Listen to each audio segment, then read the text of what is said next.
So, eto mga sangkay, kahit po si Secretary Vince Dizon nagulat, na-shock, kinilabutan mga sangkay sa kanyang nakita.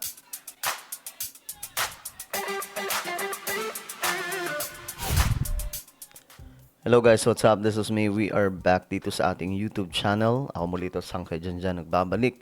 At ito, pag-usapan po natin mga sangkay itong pambihirang. Nako, ito yung topic na talagang namang nakakagigil, nakakagalit. Bakit ganito ang Pilipinas, mga sangkay? Kahit po yung sekretary natin na si Vince Dizon, na-shock. Hindi siya halos makapagsalita nung nakita niya ito. Pag-usapan po natin. Anyway, bago tayo mag-umpisa, sa mga hindi pa po dyan nakakapag-subscribe, guys, i-subscribe nyo na po yung ating YouTube channel para lagi po kayong updated sa mga inilalabas po nating komentaryo, mga vlog, alright? Sa mga nanonood po sa Facebook, syempre, i-follow nyo po yung ating Facebook page. Ngayon, mga sangka ito, diretso po tayo. Sobrang lala nito. Grabe talaga ang Pilipinas. Ayan o. Tingnan po ninyo mga sangkay. Dagat ng basura. Ayan po sa caption ng Abante News. Grabe no? Dagat ng basura sa isang ilog mga kababayan. Ayan po. Grabe. Galing natin mga Pinoy. Ang galing-galing natin mga Pinoy. Oh my goodness. Okay, isa lamang po ito sa marami. Mamaya ipakita ko po sa inyo si Secretary Vince Dizon. Ito mga sangkay, tingnan po ninyo.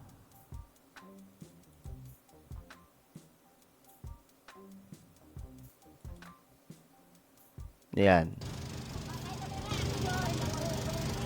Tingnan nyo mga sangkay, oh, nagtutulong-tulong po sila para tanggalin yan. Pero sobrang dami niya. Paano nila aalisin yan? Grabe. Ayan o, parang iilan lang mga sangkay itong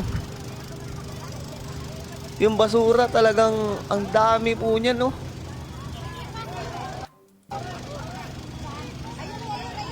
Grabe.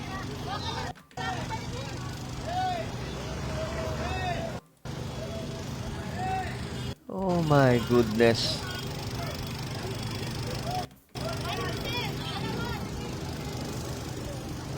At para po sa inyong kaalaman, hindi lamang po ito mga sangkay sa isang lugar. Ito po ay doon ata sa may Baclaran banda, pero marami pong ganito sa Metro Manila. Marami pong ganyan. So, bakit ganito mga sangkay? Madali lang naman sagutin yan. Dugyot tayo mga Pinoy. Wala tayong pagmamahal sa ating kalikasan. No? Nakakalungkot. At isa sa salarin dito, yung mga opisyal ng ating gobyerno, natural. Sila po yung isa sa salarin dito. Kasi dapat mga sangkay, gumagawa sila dito ng mga mga batas na mas mahigpit para hindi po yung mga kapwa natin Pilipino magtatapon sa kalsada. Tsaka ang responsibilidad ito ng mga mayor at ng mga barangay officials. Kapag walang maayos, no, na sistema sa isang puok, sa isang pamayanan, ganito ang nangyayari. Tapon lang ng tapon ng basura. May mga nakikita po tayong mga sa Metro Manila, ang isa sa nakita kong malinis, ang Marikina. The rest, hindi na po. Talaga mga dugyot.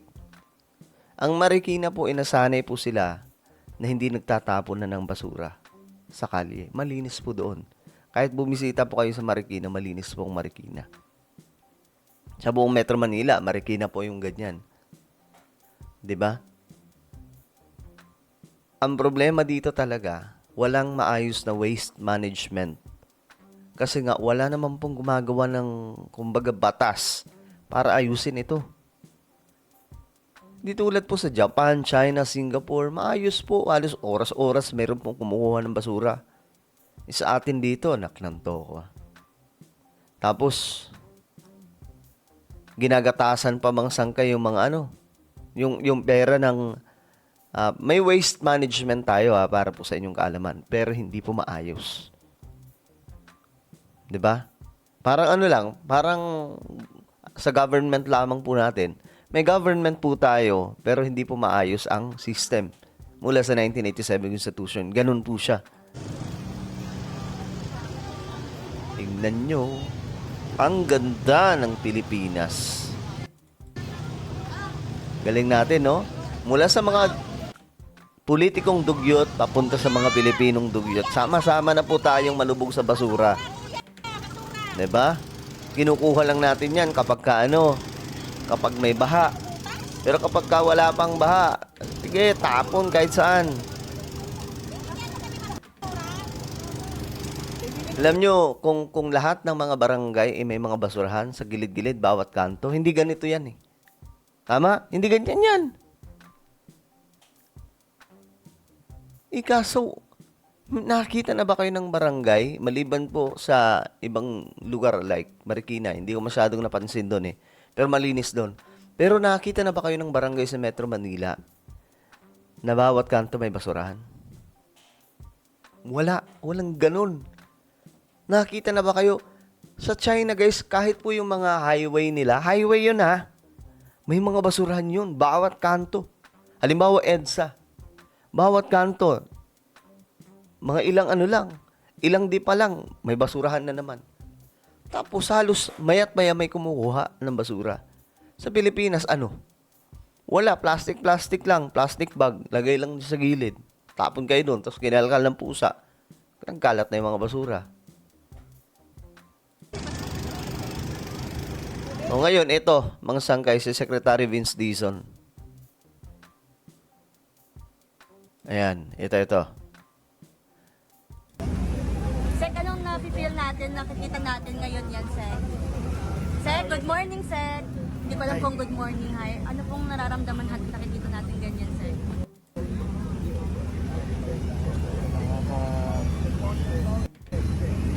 Halos hindi makapagsalita si Secretary.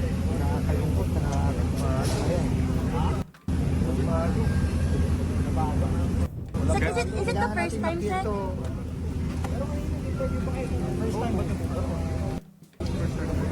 First time ata na ganito kadami. Na ganito kadami. Oo, yan. Problema natin, kaya natin kagad. Kasi, pag hindi natin na-clear, mas maganda naman, magkakagad na yan dyan, tsaka mahirapan na tayong akutin. Tsaka bago mag-high tide. Sek, pahirapan daw kasi high tide, no? Oo, problema natin kasi, pati yung MOA area sa Pasay, matamaan na yan. Pero kung Manila Bay lang to, Sek, galing. Oo. Or other creek pa from Pasay or Hindi, kaya doon lang? galing. Doon talaga galing. Tumaan ako dito ng linggo, wala pa dito eh. Clear to ng linggo, wala masyadong basura dito. So pumasok lang to kahapon. Kahapon na to pumasok. Tumaan ako dito, galing Paranaque, Las Piñas ng linggo eh. So tingin ko na nag-high tide. Wala na. Sek, ito lang na creek, no? Ito lang yung ganito. Oo, parang ito pa. Wala naman kasi wala. Madami. Mga gano'ng karami, Sek? Mga ilan tonelada yan? Tansya. Sige, 100 truckload siguro to. Sandaan lang truckload. Pero round up lang tayo, napapadagdag lang tayo ng equipment. Floating devices. Gabi na yung mga floating kasi Tapos yung ang ginagawa pa mga sangkay, yung kumukuha. Parang mano-mano lang, mga tao lang. Kung sa ibang bansa pa yan, mga sangkay, magpapadala na po yan ng mga high-tech na equipment dyan para tanggalin yan ng mabilis. Parang siya, bitat naman ngayon. So, tignan ko tayo. Lahat muna ng available sa area, pinapadala natin dito. Hopefully one day matapos tayo. Kapag siya natin ng trabaho. Sir, yung buong channel na to, lahat yan may basura. All the way from to Manila Bay, yung palabas ng Manila Bay. I'm not sure kung kapag review na to. Sek, estimate, Sek, mga isang linggo abutin yan. Hindi lang. So, sana marami na tayong makikita today.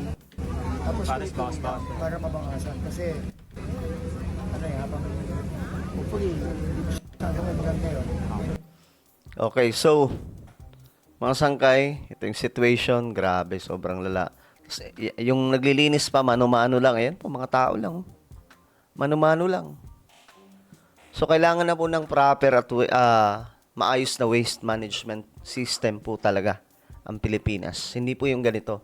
Kasi pansinin nyo talaga, walang mga basurahan sa kalye. As in, wala. Anong ginagawa ng mga mayor? Anong ginagawa ng mga barangay officials? Siguro dahil wala rin mong batas na ganun. No? Kasi kung may maayos po tayong waste management, yung system, hindi ganito po. Malinis ang Pilipinas. Diyos mo yung Marimar. Well, ano po ang inyong opinion? Comment down below. Kalungkot, no? Meron tayong YouTube channel. Ito po ay Sangkay Revelation. Hanapin nyo po ito sa YouTube ngayon din. Kapag nakita nyo na, i-click nyo po yung subscribe, i-click ang bell, at i-click nyo po yung all. Ako na po ay magpapaalam. Mag-iingat pong lahat. God bless everyone.